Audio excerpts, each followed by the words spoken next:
Costiera Amalfitana. Amalfi Coast, a wonderful place. We came here to test the First 44, one of the latest Beneteau models, a really interesting boat, and here it is, parading behind our backs. Of course, someone provided us with the boat and everything we needed for our tests. Consider that we need 2 days to test a boat, so we turned to Spartivento, which is the largest importer of Beneteau in Italy, and in particular, the dealer that specializes more than others in the first range. They are the sellers of most first models sold in Italy, and in fact they provided us with this boat, which is the first 44 unit that has been delivered in Italy. In addition to the boat, they provided us with this big crude catamaran that we use both as a support boat and for accommodation purposes. So, before going to test the boat, show it to you, and explain it in detail, I'll give the floor for a few seconds to Spartivento that will explain who they are and what they do. See you later. Ci vediamo dopo. Spartivento è una tra le prime società di noleggio e vendita di barche a vela e catamarani in Italia. Abbiamo 120 barche distribuite in 6 basi charter, dalla Sicilia alla Toscana. Con i nostri 10 uffici siamo concessionari Beneteau, Jeannot e Lagoon. Spartivento, esperti di nautica dal 2001.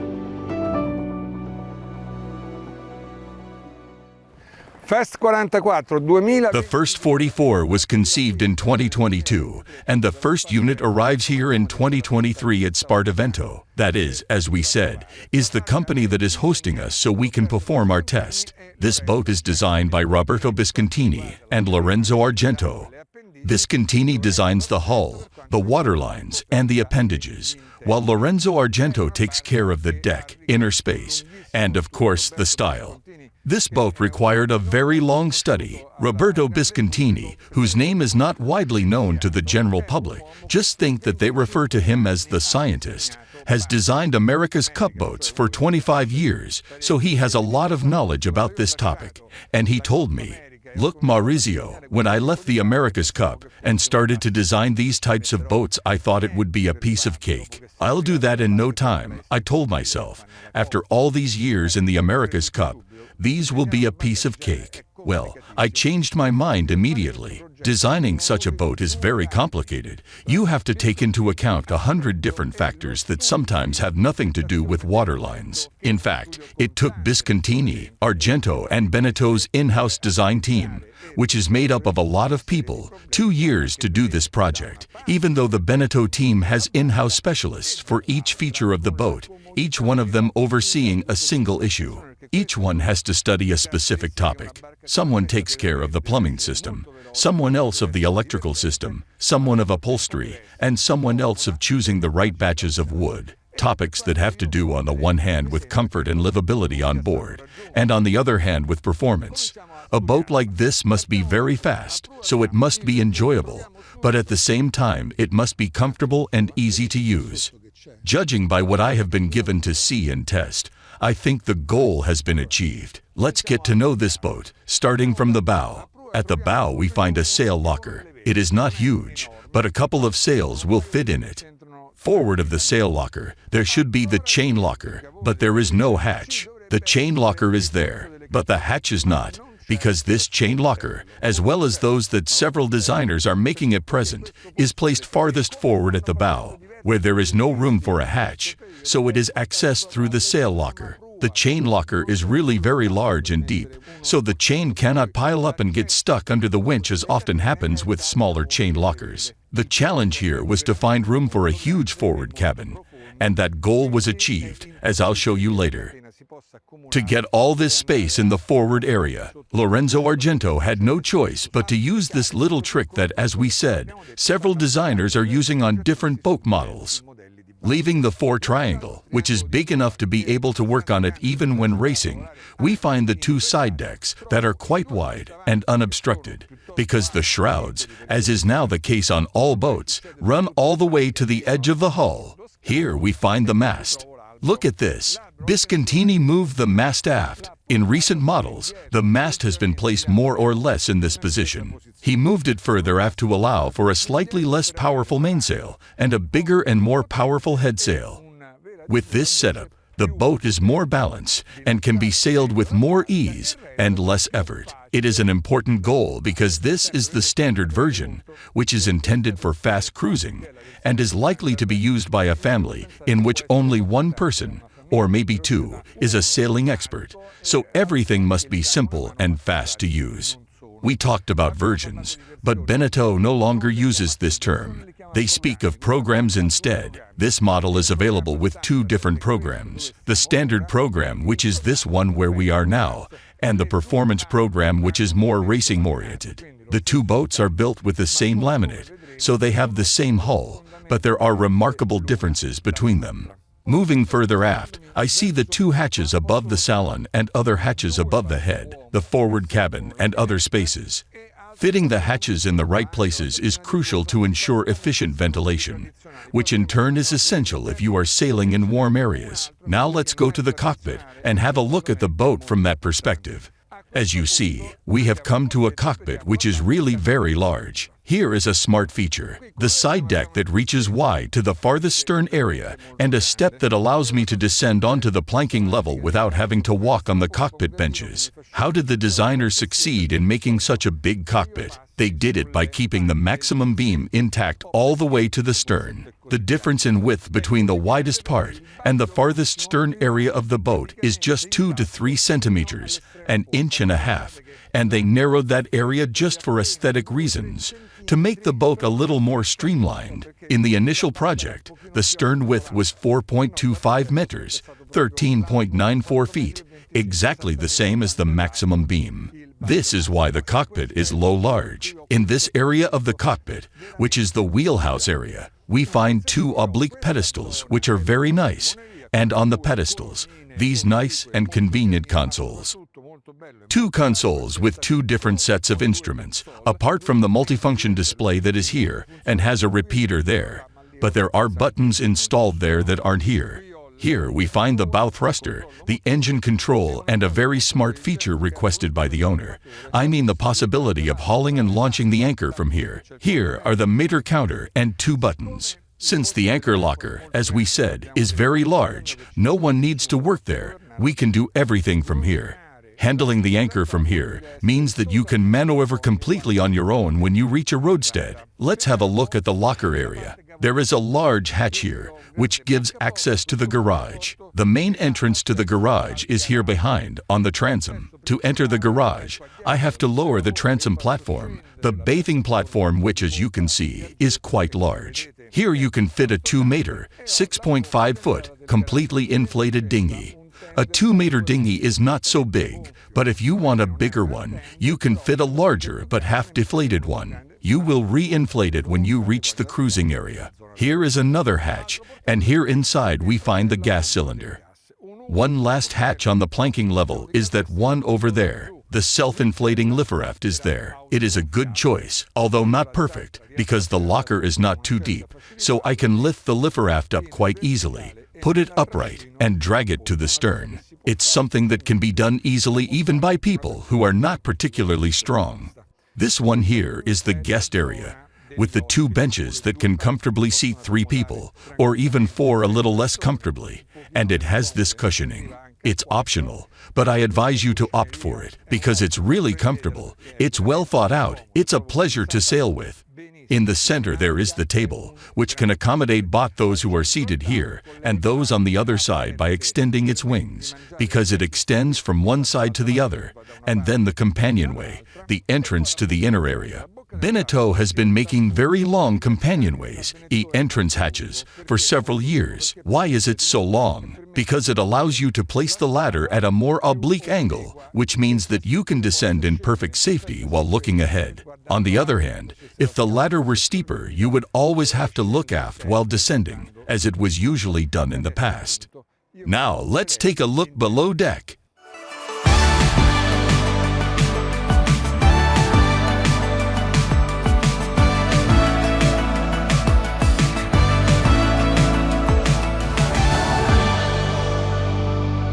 Adesso andiamo a vedere. As you can see, this is the interior of a cruising boat, which is also a performance boat made for racing. Inner spaces are very well thought out. The design is original and takes into account the needs of sailing. The whole space is very pleasant and well finished. The special features are more than one. The first and most important is this one. Instead of a C-shaped couch, there are these two small couches with a central table, which allows us to have our meals while sitting on the longitudinal axis of the boat, and that is very comfortable. The table placed in this way, with the two couches facing each other, makes the positioning of the counterbalance mast easier. As we said before, the mast has been placed further aft, so the counterbalance mast is located far from the forward bulkhead, right in the center of the salon. If they had fit the table in the typical position, the counterbalance mast would have been at its center, and this would have been rather inconvenient. And the couch in this position allows plenty of room for passage, which is really convenient. This boat is available in one layout only, two almost identical aft cabins. The port one is slightly wider, the bed is slightly wider than in the starboard cabin, and there is a large forward cabin with a central bed, where you can move comfortably and sit either on the corner of the bed or on the bench at its side in order to change clothes. From that corner, it is also easy to get into bed. In the forward cabin, we find the master head that is not huge but very well designed. As I told you earlier, I spoke with Lorenzo Argento, who told me that he had spent a lot of time thinking about how to place this sink, which, as you can see, is a standard-sized sink. In smaller heads like this one, sinks are usually very small and awkward to use, but here we have a well-sized sink. It is a convenient sink to use, even though there is not much room. The aft head, on the other hand, is very large. Its size is larger than standard, and it features a completely separate shower stall. In the forward area, we find the sink and cabinets. As it is a performance boat, it is of course equipped with a chart table. If you are used to old-style chart tables, you won't find it huge, but for a modern boat, this is a great chart table. Then we find the galley, a very large L-shaped galley, where we find the only 3 cabinets fitted in the salon area. They have been fitted in the galley because that's where you need to store your things when you cook.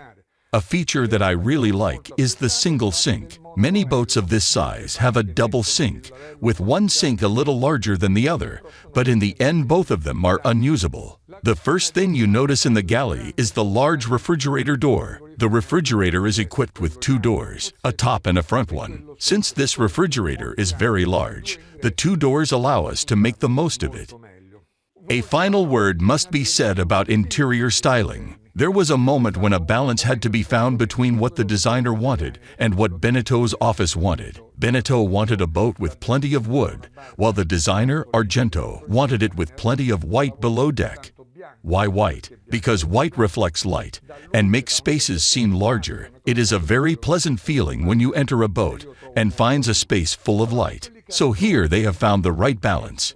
An example of this balance that I really like is this bulkhead. Look, the bulkhead starts with these white wings and is then completed with the slightly recessed wooden middle part, which creates this theatrical backdrop effect that is really quite nice.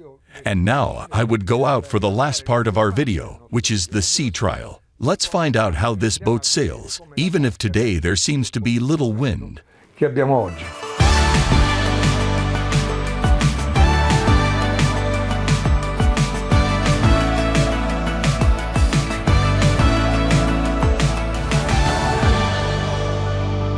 Before going below deck, I asked Fabrizio to go find some wind, because as you saw, there was very little wind where we were before. Fabrizio found it. Fabrizio, you did great. Maurizio, I am from this area. This is my home, so it is easy for me to find it. Fabrizio Ricciardi is the sales manager of Spartivento for the Campania region. He's the one who sold this boat and helped the owner to get it ready for sailing, so he knows this boat perfectly and is giving us advice. The boat we are on is a standard program. We said that Beneteau has 2 programs available, the standard and the performance program.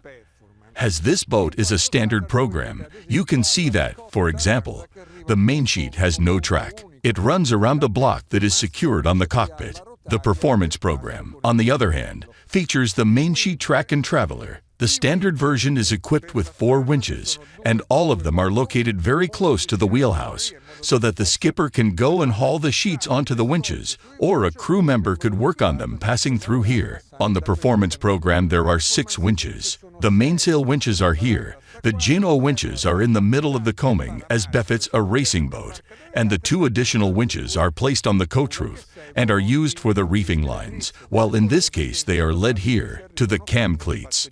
In the performance program, a great deal of work has been done to make the boat lighter, so there is no tech deck. There is a foam anti-slip decking. There is also no anchor windlass, and it is not possible to add one. On the other hand, there is a longer bowsprit that spreads for 1.5 meters, 4.9 feet.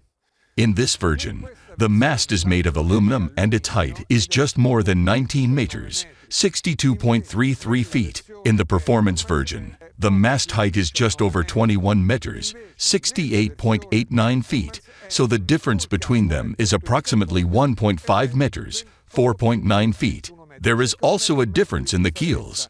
This keel draws 2.15, or 7 feet, while the lead keel of the performance version draws 2.60 meters, 8.53 feet. Let's talk about the sail plans. The sail plan area of this boat is 53 square meters, or 570.48 square feet, for the head sail, and the same for the mainsail. So the Genoa area and the mainsail area are exactly the same. These measurements are valid if we put the Genoa with the furler under the deck. With the furler above the deck, the size of the Genoa drops to 50 square meters, 538.19 square feet. Of course, a boat with 2 equally sized sails is very balanced. We are almost going to test the rudder, and you will see that the boat is very responsive. Its response is immediate and accurate. In the performance program, the concept is almost the same. The difference in size between the 2 sails is just 1 square meter, or 10.76 square feet. The sizes are 61 square meters, 656.599 square meters for the mainsail, and 60 square meters, 645.83 square feet for the Genoa, so it's basically the same size. And now, Fabrizio, if you let me take the wheel, we'll talk about the sailing performance of this boat. Of course, we have tested the boat for several days. We have been on board for 2 days. Before filming, we test everything and then shoot the video. The first thing you will notice when sailing this boat is the responsiveness of the rudder. The steering wheel is so light that you might steer with just 1 finger. The wheel is light and the boat is extremely sensitive. This boat reacts immediately to any difference in wind strength or direction, so the helmsman's work is crucial. The more careful you are in sailing the boat, the faster and more satisfying it will be. The First 44 is a boat that gives much satisfaction. When you sail and feel the boat respond so quickly and do exactly what you would like it to do, it's a real pleasure. This is what sailing is like. It is the pleasure of sailing. This morning we experienced its responsiveness to adjustments when we adjusted the mainsail. We had a very flat mainsail. Even now it is a bit too flat, but this morning it was even more so. As soon as we loosened the foot tensioner a little and made the mainsail fuller, the boat made a leap forward, as if we had freed it from something that was holding it back. Its responsiveness was really nice. As we said several times, the boat that we are testing is a standard program. That is a fast cruiser. If you want to race, you have to opt for a performance program. That means a boat tailored specifically with racing in mind. The First 44 is a fast boat in its standard setup, and even more so in its performance setup.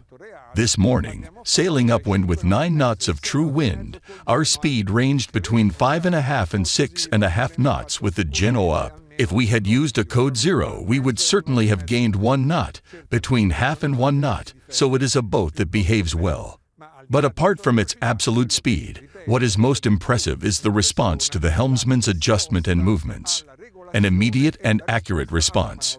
And with this, I think I have told you everything that can be said about this boat in a video. If you want to know more details, or the price of this boat and of its competitors, or more technical data, you are welcome to download the sea test article. The link in the description under the video allows you to download the sea test article in English, as well as some more information that we could not give you here. I would like to thank Spartivento for helping us, for providing us with the boats, for bringing Fabrizio and Vladimir on board, because their help was crucial to our test, as well as for the crew on the supporting boat. If you liked the video, please give us your like. See you at the next test with SVN Solovlanet. Solo Venanet.